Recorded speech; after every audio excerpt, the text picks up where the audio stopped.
여러분 안녕하세요. 오늘 우리가 같이 살펴볼 해설 자료는요, 우리 삶에 정말 직접적인 영향을 미치는 두 가지 거대한 권력의 움직임에 대한 내용입니다. 한쪽에서는 대한민국의 국내 정치 지형이 아주 빠른 속도로 재편되고 있고요. 다른 한쪽에서는 미국과 중국이라는 글로벌 슈퍼파워가 어마어마한 판돈이 걸린 외교전을 펼치고 있죠. 자, 그럼 지체하지 않고 바로 오늘 이야기의 핵심으로 들어가 보겠습니다. 슬라이드에 띄어진 이 질문, 완전 흥미로운 포인트죠? 오늘 우리가 던져봐야 할 가장 중요한 화두이기도 합니다. 우리 안방에서 벌어지는 법안 통과 속도전, 그리고 바깥에서 벌어지는 지정학적 교착 상태, 이 두 가지가 맞물릴 때 우리의 미래 경제나 정치적 현실이 어떻게 결정될지 파악하는 건 정말 중요하거든요. 이런 리더십의 교체나 권력 이동은 그냥 뉴스 헤드라인 한 줄로 끝나는 게 아니잖아요. 기업의 전력부터 우리 개인의 일상까지 싹 다 바꿔놓을 수 있으니까요. 자, 오늘 살펴볼 내용의 전체적인 목차입니다.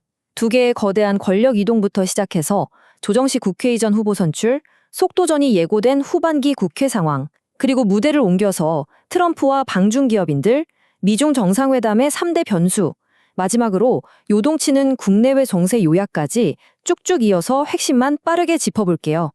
네, 첫 번째 파트인 두 개의 거대한 권력 이동입니다. 우선 우리 안방, 서울 여의도 국회 정치판에서 벌어지고 있는 거대한 변화부터 먼저 들여다보겠습니다. 다음은 조정식 국회의장 후보 선출 내용입니다. 22대 국회 후반기를 이끌 새로운 수장이죠. 더불어민주당 조정식 의원이 당내 경선에서 쟁쟁한 후보들을 제치고 무려 1차 투표 만에 과반을 확보해서 사실상 국회의장 후보로 선출됐습니다. 여기서 우리가 눈여겨볼 숫자가 하나 있는데 바로 6입니다. 조 의원은 22대 국회 최다선인 6선 고지에 오른 베테랑이시죠. 특히 주목할 부분은 당내 이른바 친명계의 폭넓은 지지를 받았다는 점, 그리고 사상 처음으로 20%가 반영된 권리당원의 표심이 이번 입법부 수장을 결정하는 데 아주 결정적인 역할을 했다는 사실입니다. 조 후보자의 수락 연설을 뜯어보면 앞으로의 국회가 어떻게 굴러갈지 방향성이 확 보이거든요. 당 지도부와 긴밀히 협력해서 속도감 있고 성과 있는 국회를 만들겠다. 이 멘트가 의미하는 건 확실하죠. 국회가 단지 토론만 하는 공간에 머무는 게 아니라 다수결과 강력한 리더십을 바탕으로 아주 주도적이고 팍팍 밀어붙이는 입법기관으로 변모하겠다는 걸 예고하는 셈입니다. 그래서 이어지는 내용이 바로 속도전 예고된 후반기 국회입니다. 한마디로 요약하면 진짜 속도전이에요.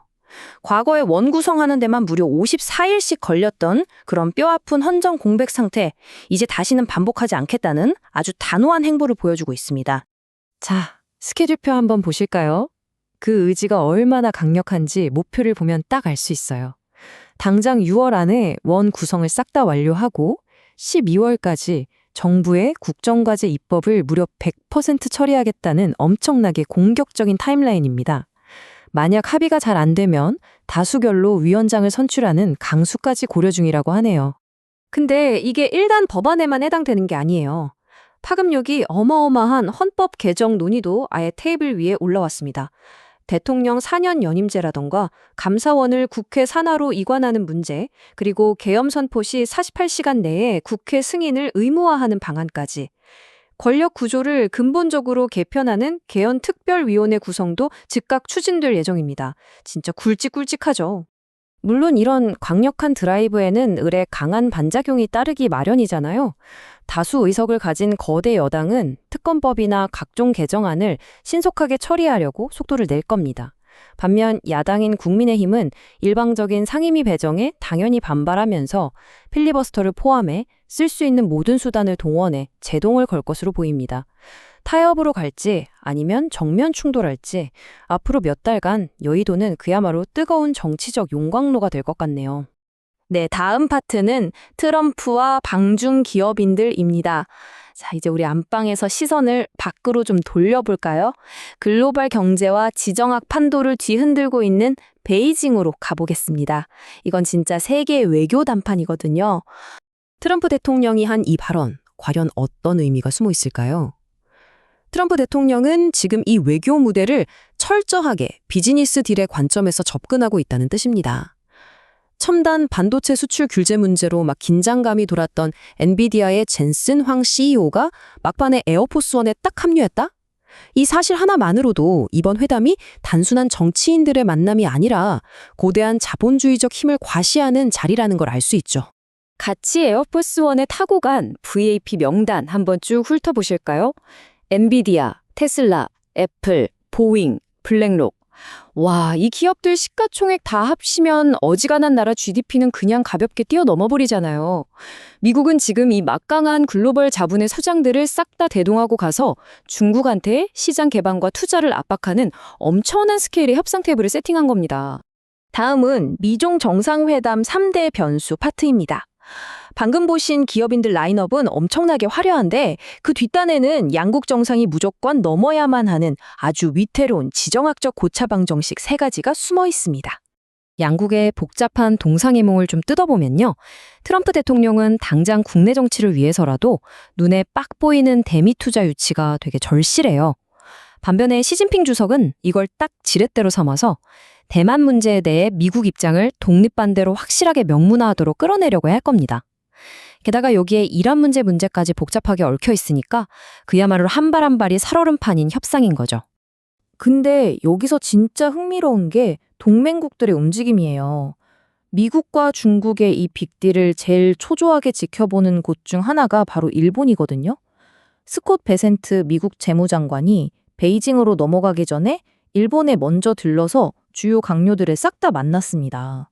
이게 왜 그러냐면 트럼프 행정부가 무역 쪽에서 이익 좀 보겠다고 대만 문제 같은 안보 영역에서 중국한테 너무 크게 양보해버릴까봐 일본이 미리 선제적으로 쐐기를 받고 동맹 결속을 다지는 거죠. 자, 어느덧 마지막 파트인 요동치는 국내외 정세입니다. 이제 이 두 거대 권력의 충돌과 변화를 하나로 모아서 정리해볼 타이밍이네요. 서울 국회랑 베이징 관저에서 벌어지는 일들, 이게 결코 따로따로 노는 게 아니거든요. 양쪽 상황을 딱 비교해보면요. 서울은 지금 새로운 질서를 세우겠다고 완전히 엑셀을 밟는 거침없는 속도전 양상이고요. 베이징에서는 글로벌 패권을 쥐기 위해서 무역, 기술, 안보까지 다 엮인 엄청나게 팽팽하고 치밀한 줄다리기가 벌어지고 있습니다. 서울의 빠른 입법 처리가 당장 우리 산업 규제랑 경제 정책을 확 바꿔놓을 거고 베이징에서 나오는 타협안 결과는 글로벌 공급망부터 AI 반도체, 동아시아 안보까지 전체를 뒤흔들어 놓겠죠. 그래서 결국 오늘 해설에서 우리가 꼭 챙겨가야 할 포인트는 바로 이겁니다. 이런 리더십의 교체나 전략적 결단들이 우리의 현실을 완전히 새롭게 조각하고 있다는 사실 말이죠. 국회에서 통과될 법안 하나하나, 그리고 저 에어포스원 타고 간 CEO들이 맺게 될 계약서의 사인 하나가 모여서 내일의 경제 지표를 만들고 여러분이 일하는 기업 환경을 결정짓게 될 겁니다.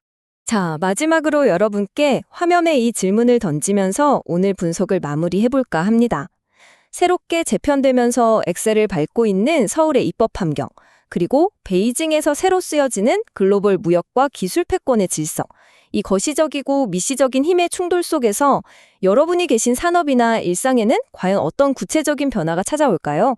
이런 변화의 흐름을 미리미리 읽어두는 것만이 다가올 미래를 대비하는 가장 확실한 무기가 될 겁니다.